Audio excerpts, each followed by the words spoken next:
Praise the Lord. जय मसीह की।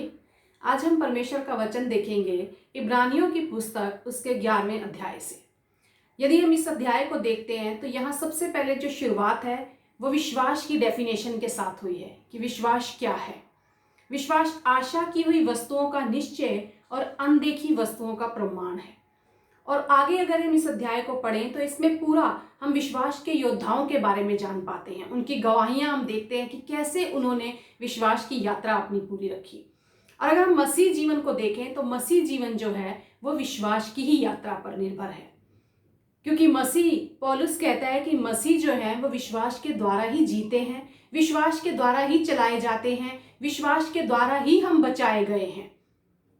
जब विश्वास के द्वारा हम चलते हैं, विश्वास के द्वारा बचाए गए हैं, विश्वास के द्वारा हम खड़े होते हैं, और ये विश्वास हमारे जीवन में एक मसीह जीवन का मुख्य द्वार है जो परमेश्वर से हमारा तालमेल करवाता है। यदि परमेश्वर अनुग्रह के द्वारा हमसे मेल जोल करता है तो हम विश्वास के द्वारा उसे रिस्पॉन्ड करते हैं। क्या है ये विश्वास और कितना विश्वास हमें हमारे जीवन में चाहिए और क्यों ये विश्वास हमें जरूरी होना चाहिए हमारे पास। आज हम इस वचन के द्वारा ये देखेंगे कि क्या है विश्वास। विश्वास सबसे पहले हमें जानना है कि विश्वास मनुष्य की इंद्रियों पर आधारित नहीं है। वचन कहता है कि विश्वास आशा की हुई वस्तुओं का निश्चय है, यानी विश्वास जो है और अनदेखी वस्तुओं का प्रमाण है। यानी विश्वास आशा की नजरों से देखता है, मनुष्य की स्वाभाविक आंखों से नहीं देखता, पर विश्वास आशा की नजर से देखता है और उन चीजों को देखता है जो नहीं दिखती और प्रमाण है कि वो हमारे लिए हो जाएंगी। विश्वास कोई भावना नहीं है, विश्वास कोई मानता हूं तो इसलिए मुझे विश्वास है, ऐसा नहीं है। विश्वास कोई बातों में नहीं है, लेकिन विश्वास जो है वो एक स्ट्रांग विश्वास है। और याकूब कहता है कि कर्म बिना विश्वास व्यर्थ है। देह आत्मा के बिना मरी हुई है और विश्वास कर्म के बिना मरा हुआ है। जहां कर्म नहीं है वहां विश्वास नहीं है। इसलिए विश्वास सिर्फ बातों में नहीं है। इब्रानियों 11:6 में लिखा है कि विश्वास बिना उसे प्रसन्न करना अनहोना है। किसे? खुदा को, परमेश्वर को विश्वास बिना प्रसन्न करना अनहोना है, क्योंकि परमेश्वर के पास आने वाले को विश्वास करना चाहिए कि वह है। यदि परमेश्वर जिस चीज से प्रसन्न होते हैं इस बात को हम जान जाएं तो हम अपनी पूरी जिंदगी यही कोशिश करेंगे कि खुदा हमसे प्रसन्न रहे। और हर विश्वासी, हर मसीह व्यक्ति ये चाहता है कि मेरे कामों के द्वारा परमेश्वर प्रसन्न हो। और परमेश्वर कहते हैं कि विश्वास के बिना मुझे प्रसन्न करना अनहोना है। और उसके पास आने वाले को ये विश्वास करना है कि वो है, यानी पूरा भरोसा, पूरा कॉन्फिडेंस हमें उस परमेश्वर के ऊपर लाना है कि वो है। अगर हम निर्गमन 3 अध्याय देखें तो वहां 13वें वचन को अगर हम पढ़ें तो जब हम देखते हैं कि जब इजराइलियों का करहाना, इजराइलियों जब परेशानी में थे, जब वहां पे उनके ऊपर सताव किया उनका जा रहा था, उनके ऊपर परेशानियां थी, जब वो रो रहे थे तो उन्हें परमेश्वर ने उनकी ओर अपनी नजरें की और परमेश्वर ने उन्हें वहां से निकालने के लिए एक व्यक्ति को चुना और वो था मूसा। परमेश्वर मूसा से बात करते हैं कि तू फिरौन के सामने जाकर खड़ा होगा और उसे जाकर कहना कि सारे इजरायली जो मेरी प्रजा है उसे तू यहां से आजाद कर दे। और मूसा परमेश्वर से पूछता है कि ठीक है मैं जाऊंगा, लेकिन मैं अपने इजरायलियों को जब वो मुझसे पूछेंगे कि तू कौन है तो मैं क्या कहूंगा। 13वें अध्याय में, 3 अध्याय के 13वें वचन में हम देखते हैं मूसा परमेश्वर से कहता है कि मैं इजरायलियों के पास जाकर उनसे क्या कहूं। तुम्हारे पितरों के परमेश्वर ने मुझे तुम्हारे पास भेजा है, तब यदि वे मुझसे पूछें उसका नाम क्या है तब मैं उनको क्या बताऊं। परमेश्वर उससे कहते हैं तो इजरायलियों से यह कहना जिसका नाम मैं हूं उसी ने मुझे तुम्हारे पास भेजा है। वो यहां अपना नाम बता रहे हैं, अपनी पहचान बता रहे हैं कि मेरा नाम है, मैं हूं। तो मेरे ये इंट्रोडक्शन जाकर उन्हें देना कि मैं हूं। और खुदा का वचन कहता है कि जब हम उसके पास आते हैं तो उसके पास आने वाले को यह विश्वास करना चाहिए कि वह है। और यहां परमेश्वर अपनी इंट्रोडक्शन यही दे रहे हैं कि मैं हूं। और अगला वचन अगर हम देखें तो वहां लिखा है निर्गमन 3:15 में, फिर परमेश्वर मूसा से कहते हैं तो इजरायलियों से यह कहना तुम्हारे पितरों का परमेश्वर अर्थात अब्राहम का परमेश्वर, इसहाक का परमेश्वर और याकूब का परमेश्वर यहोवा उसी ने मुझको तुम्हारे पास भेजा है। देख सदा तक मेरा नाम यही रहेगा। वो कह रहे मैं कोई मनुष्य नहीं हूं जो मैं अपना नाम बदल लूं या मेरी इच्छा बदल जाए, सदा तक मेरा नाम यही रहेगा और पीढ़ी पीढ़ी में मेरा स्मरण इसी से हुआ करेगा। ये बात परमेश्वर ने मूसा से कही कि मेरा नाम मैं हूं परमेश्वर है, मैं हूं। और नया नियम में हम देखते हैं जब नाव में चेले सवार होकर झील के उस पार जा रहे थे, तो झील में जब तूफान आ गया, लहरें उठने लगी झील में, तब वो नाव डगमगाने लगी। और यीशु जब पानी पर चलकर उनके पास आ रहे हैं तो वो डर जाते हैं यीशु को देखकर, वो समझते हैं कि कोई भूत आ रहा है, वो डर जाते हैं, घबरा जाते हैं। तो यीशु मसीह वहां उन चेलों से कहते हैं ढांढस बांधो, मैं हूं, डरो मत। मेरा नाम मैं हूं है जो सदा तक बना रहेगा, पीढ़ी से पीढ़ी तक मुझे इसी नाम से स्मरण किया जाएगा। मैं मूसा के समय में भी था, मैं तुम्हारे समय में भी हूं, और आज खुदा आपसे और मुझसे कह रहे हैं कि मैं हूं, मैं आगे भी रहूंगा। जब तुम मेरे पास आते हो तो इस विश्वास के साथ आओ कि वह है, मैं हूं, हर समय मैं तुम्हारे साथ हूं, जगत के अंत तक मैं तुम्हारे साथ हूं। ये विश्वास हमारे जीवन में होना चाहिए कि जब हम उसके पास जाएं तो हम ये जान लें कि वो है जिसके पास हम जा रहे हैं, वो खुदा हमारे लिए मौजूद है। वो कहता है मैं हूं, हर समय तुम्हारे पास हूं। पवित्र शास्त्र में ही हम देखते हैं एक जगह, तो परमेश्वर कहते हैं कि तुम्हारे पास राई के दाने के बराबर भी अगर विश्वास होगा तो इस पहाड़ से कह सकोगे यहां से सरक कर वहां चला जा। परमेश्वर ये नहीं कह रहे कि तुम्हें बहुत बड़ा विश्वास चाहिए, और वो कह रहे हैं राई के दाने जितना विश्वास भी अगर तुम लेकर मेरे पास आते हो, ये जान लेते हो कि मैं हूं, वो है, तो तुम्हारे सारे कार्य पूरे होंगे। ये इस पहाड़ से भी अगर तुम कहोगे कि यहां से सरक कर वहां चला जा, तो वो भी चला जाएगा और कोई बात तुम्हारे लिए असंभव ना होगी। राई का दाना, राई के दाने को अगर पवित्र शास्त्र में हम देखें तो मत्ती के 13:32 में लिखा गया है कि वो सब बीजों में छोटा है, पर जब बढ़ जाता है तब साग पात से भी बड़ा होता है और ऐसा पेड़ हो जाता है कि आकाश के पक्षी आकर उसकी डालियों पर बसेरा करते हैं। वो छोटा है लेकिन मजबूत है, वो दबता नहीं है, वो टूटता नहीं है। और यही परमेश्वर आज हमसे चाहते हैं कि जब हम विश्वास लेकर आए, भले ही वो विश्वास की मात्रा कितनी कम क्यों ना हो, राई के दाने के जितने क्यों ना हो, पर उसी दाने के समान मजबूत और अटल विश्वास होना चाहिए। विश्वास कम है कोई फर्क नहीं पड़ता, लेकिन विश्वास मजबूत होना चाहिए। मजबूत विश्वास के साथ, अटूट विश्वास के साथ, इस भरोसे के साथ आओ कि वो है जिसके पास हम जा रहे हैं, वो हमारी प्रार्थनाएं सुनता है, वो है। और इसका उदाहरण अगर हम देखें पवित्र शास्त्र में हमें मिलता है 2 राजा के 4 अध्याय में।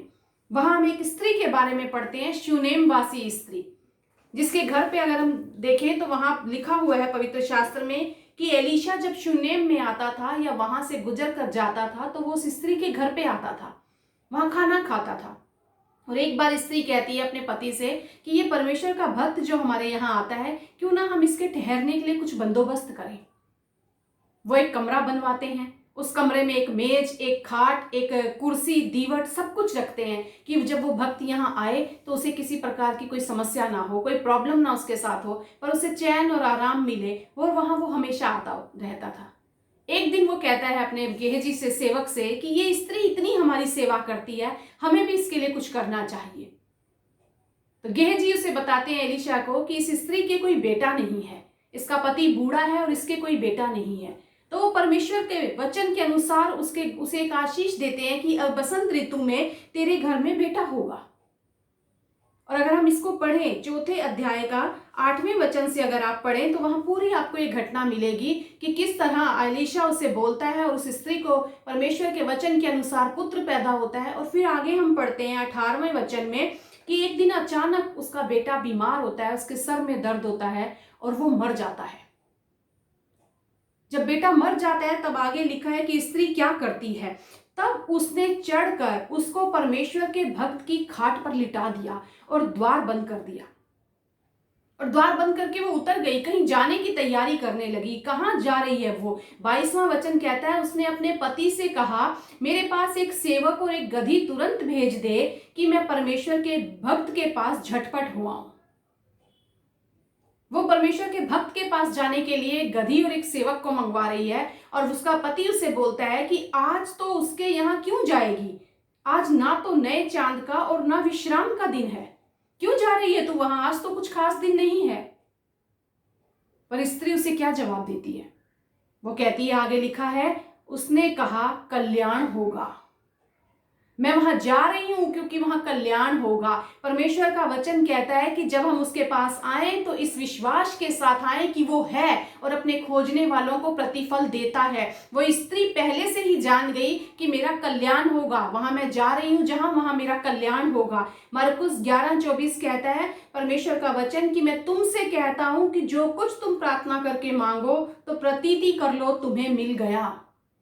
वो पहले से ही ये कह रही है कि वो कल्याण होगा मेरा, उसका बेटा मर चुका है, पर वो कह रही है मैं वहां जाऊंगी, वहां कल्याण होगा और तुम्हारे लिए हो जाएगा। खुदा का वचन कहता है प्रार्थना में जब कुछ मांगते हो तो प्रतीति कर लो, तुम्हें मिल गया है और तुम्हारे लिए हो जाएगा। इस स्त्री ने वो विश्वास दिखाया कि जहां मैं जा रही हूं वो है, वो मौजूद है मेरे लिए, क्योंकि उसने कहा है मैं हूं, मैं जानती हूं कल्याण होगा। और आगे क्या लिखा है, जब उसे दूर से परमेश्वर के भक्त ने देखा कि वो आ रही है तो वो सेवक से कहता है कि जा और जाकर उससे मिल और उससे पूछ कि तू कुशल से है, तेरा पति भी कुशल से है और तेरा लड़का भी कुशल से है। और वो सेवक जाके उस स्त्री से पूछता है क्या तू कुशल से है, तेरा पति कुशल से है, तेरा बेटा कुशल से है? और वो क्या जवाब देती है? वो कहती है हाँ कुशल से है, हाँ कुशल से है, क्योंकि मैं जानती हूं मैं जिसके पास आई हूं वो अपने खोजने वालों को प्रतिफल देता है। पहले वो कहती है मुझे मालूम है कल्याण होगा, क्योंकि मैं इस विश्वास के साथ जा रही हूं कि इसके पास मैं जा रही हूं वो है परमेश्वर। और यहां वो कह रही है सब कुशल है, क्योंकि मैं जानती हूं अपने खोजने वालों को वो प्रतिफल देगा। उस स्त्री का बेटा मर चुका है, लेकिन उसके बावजूद वो ये कह रही है कि मुझे पता है कल्याण होगा वहां जाने से, और मुझे पता है सब कुशल है। और यही खुदा हमसे चाहते हैं कि जब हम उसके पास आए तो इस भरोसे के साथ, इस विश्वास के साथ कि वो है, जहां हम जा रहे हैं वो है। इब्रानियों 10 का 38वां वचन कहता है मेरा धर्मी जन विश्वास से जीवित रहेगा, और यदि वह विश्वास से पीछे हट जाए तो मेरा मन उससे प्रसन्न ना होगा। यहां वचन कह रहा है कि यदि मेरा धर्मी जन विश्वास से पीछे हट जाए तो मेरा मन प्रसन्न नहीं होगा। और इब्रानियों 11:6 कहता है कि विश्वास के बिना उसे प्रसन्न करना अनहोना है। यानी विश्वास होना कितना जरूरी है। उस विश्वास के द्वारा ही परमेश्वर हमसे प्रसन्न होते हैं। विश्वास के बिना हम उसे प्रसन्न नहीं कर सकते, अनहोना है उसे प्रसन्न करना। इसीलिए खुदा कहते हैं मेरा नाम मैं हूं परमेश्वर है, जो पीढ़ियों तक स्मरण किया जाएगा और सदा तक मेरा नाम यही रहेगा। जब मेरे पास आते हो इस विश्वास के साथ आओ कि मैं हूं और अपने खोजने वालों को प्रतिफल देता हूं। आज परमेश्वर आपसे और मुझसे यही बात करना चाहते हैं कि मैं हूं तुम्हारे लिए, जगत के अंत तक मैं तुम्हारे साथ हूं। अपने हालातों को मत देखो, पर मैं तुम्हारे साथ हूं। अगर हम पवित्र शास्त्र में ही देखें तो एक जगह हम पढ़ते हैं कि जब परमेश्वर को उससे कहते हैं, प्रभु यीशु मसीह शामोन से कहते हैं, लूका 22 के अध्याय में वो कहते हैं हे शामोन, देख शैतान ने तुम लोगों को मांग लिया है कि गेहूं के समान फटके। परमेश्वर से कह रहे हैं कि शैतान ने तुम्हें मांग लिया है कि गेहूं के समान तुम्हें फटके, पर मैं कुछ कर रहा हूं। आगे वचन कहता है परंतु मैंने तेरे लिए विनती की है कि तेरा विश्वास जाता ना रहे। और फटाफट शामोन कहता है कि परमेश्वर प्रभु यीशु मसीह मैं तेरे साथ बंदी गृह में जाने को तैयार हूं, मैं तेरे साथ मरने को तैयार हूं। प्रभु यीशु मसीह उसे कहते हैं कि तू मेरा इनकार करेगा 3 बार। शैतान ने तुझे मांग लिया है कि वो तुम्हें फटके, पर मैं तुम्हारे लिए विनती कर रहा हूं कि तुम्हारा विश्वास जाता ना रहे, और जब तुम फिरो तो तू दूसरों को भी स्थिर करे। और जबकि यहाँ खुदा विनती क्या कर रहे हैं कि तेरा विश्वास जाता ना रहे। और प्रभु को मालूम था कि ये मेरा इनकार करेगा। उन्होंने ये दुआ नहीं की कि इसका ये मेरा इनकार ना करे, पर वो ये दुआ कर रहे हैं कि इसका विश्वास जाता ना रहे। कई बार हमारे जीवन में जब शैतान के फटके हमें लगते हैं, जब वो हमें फटके लगाता है तो हमारा विश्वास जाने लगता है, और खुदा यही विनती कर रहे हैं कि इसका विश्वास ना जाए। आज आपसे और मुझसे परमेश्वर यही चाहते हैं कि कुछ भी हो, परिस्थिति कैसी भी हो, पर मेरे पास जब तुम आओ इस विश्वास के साथ आओ कि मैं हूं। तुम्हारा विश्वास कमजोर नहीं पड़ना चाहिए, तुम्हारा विश्वास जाना नहीं चाहिए, तुम्हारा विश्वास बने रहना चाहिए। भले ही राई के दाने के बराबर विश्वास लेकर आओ, पर वो अटूट हो, मजबूत हो, अटल हो कि जिसके पास हम जा रहे हैं वो है, वहां जाने से मेरा कल्याण होगा, सब कुशल रहेगा, क्योंकि वो अपने खोजने वालों को प्रतिफल देता है। विश्वास करती हूं कि आज इस वचन के द्वारा आपने आशीष पाई है। अपने जीवन में जब आप उसके पास आए हैं आज, किसी भी बात को लेकर, किसी भी परेशानी को लेकर विश्वास रखिए, वो है आपके लिए।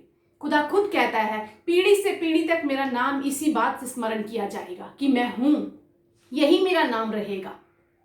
जगत के अंत तक वो आपके साथ है। आप अपने विश्वास को बढ़ाइए, आप उस विश्वास के साथ उसके पास आइए कि वो है और अपने खोजने वालों को प्रतिफल देता है, मेरा कल्याण ही होगा। खुदा इस वचन के द्वारा आपके जीवन में बहुतायत की अपनी आशीषों को उंडेले। और यदि कहीं आप अपने विश्वास को कमजोर महसूस कर रहे हैं, खुदा आज कहता है कि मैं विनती कर रहा हूं कि तेरा विश्वास जाता ना रहे। आमीन।